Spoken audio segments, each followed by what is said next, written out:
Bem, seguindo aqui na nossa aula, vamos conversar agora sobre o crime de peculato em todas as suas dimensões, né? O crime de peculato ele está definido a partir do artigo 312 e ele possui algumas espécies, algumas variações. Veja aí o que, é que diz o artigo 312. Apropriar-se o funcionário público de dinheiro, valor ou qualquer outro bem imóvel, público ou particular, de que tenha posse em razão do cargo ou desviá-lo em proveito próprio ou alheio. Primeira coisa, veja os dois verbos que o artigo 312 em seu caput definem: apropriar-se ou desviar. Aqui a gente vai chamar de peculato apropriação e peculato desvio. Então, o que é o crime de peculato nesta modalidade ou nestas modalidades do caput do 312? O funcionário público, exercendo uma função pública, por exercer uma determinada função pública, vem, né, aproveitando-se dessa condição e se apropria de dinheiro, valor ou coisa, né, ou mesmo desvia para um proveito alheio ou próprio. Ou seja, eu tomo aquele carro que eu tenho a guarda por ser servidor público, eu tomo aquele computador que eu tenho a guarda por ser funcionário público, ou mesmo desvio, entrego a uma terceira pessoa, presenteio uma terceira pessoa, uso aquele determinado dinheiro, aquela coisa, para pagar uma dívida que eu tenha com terceira pessoa, ou seja, eu estou me aproveitando de alguma maneira. Um detalhe interessantíssimo do caput do 312 é de que este bem pode ser público ou particular, ou seja, que eu tenho tanto bem público quanto bem particular.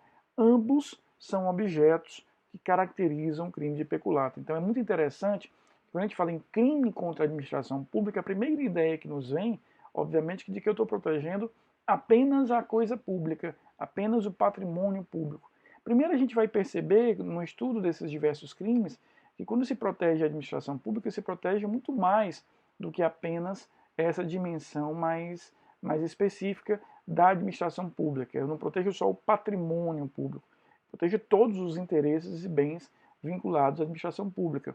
O patrimônio, interesses diversos, a capacidade do poder público de mandar, de ordenar, e também, como a gente percebe aqui no caput do 312, a gente vai ver a ideia de que há aqui um crime que inclui, inclusive, o particular, porque se aquele bem estiver sob a guarda do poder público, imagina um bem, por exemplo, que o carro foi apreendido no blitz porque não pagou uma multa, ou um bem que foi apreendido porque aquele dono não pagou o tributo e foi perdido, ou está sob a guarda enquanto ele paga a multa, paga aquele tributo, e algum funcionário público se aproveita disso, ele vai ter efetivamente a condição de levar à frente esse tipo de coisa. Então ele tem essa capacidade de levar esse elemento. Tá? Então a gente percebe que no 312, tanto bem público quanto bem privado são objetos potenciais do crime de peculato. Em seu parágrafo 1º, ele traz uma figura assemelhada ao caput, a mesma sanção, portanto a mesma gravidade, é o que nós vamos chamar de peculato furto.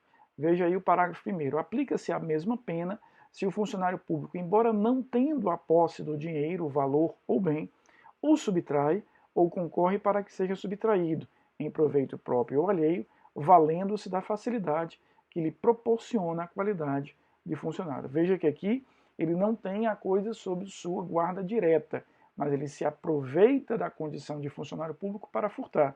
Imagine um funcionário público de determinado órgão público que não é o responsável pelo depósito, mas utilizando-se da sua condição de funcionário, consegue chegar até o depósito e subtrai de lá algum tipo de bem. Ele, repito, mesmo não tendo a posse, a guarda, a responsabilidade direta sobre o bem, vai se utilizar sim da sua condição de funcionário para praticar aquele determinado fato.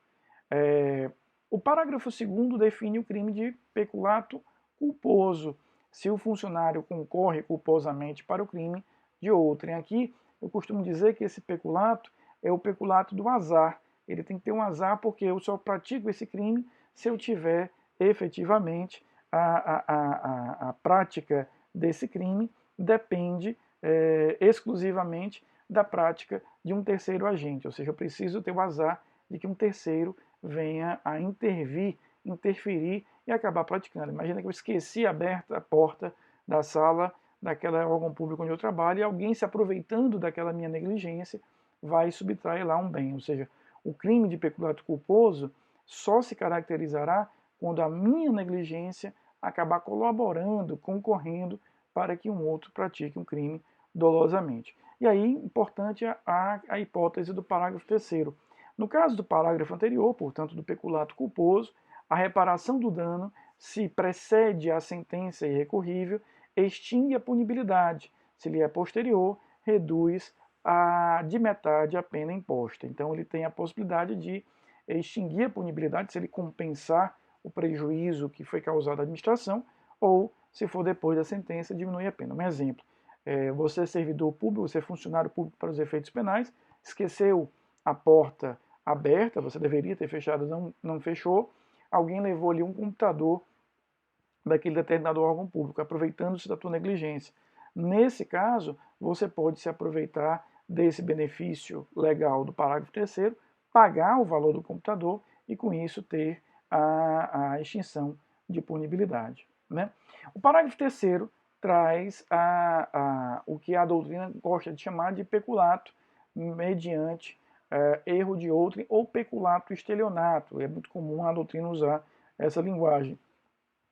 Então diz aí o artigo 313, apropriar-se de dinheiro ou qualquer utilidade que no exercício do cargo recebeu por erro de outrem. Então eu estou me apropriando de dinheiro que eu recebi porque outro errou e me entregou. Ou seja, eu acabo enganando aquela pessoa e acabo me apropriando daquele determinado valor. Agora, sempre me valendo da condição de funcionário público. Todos esses crimes que nós estamos vendo agora são crimes próprios. Né?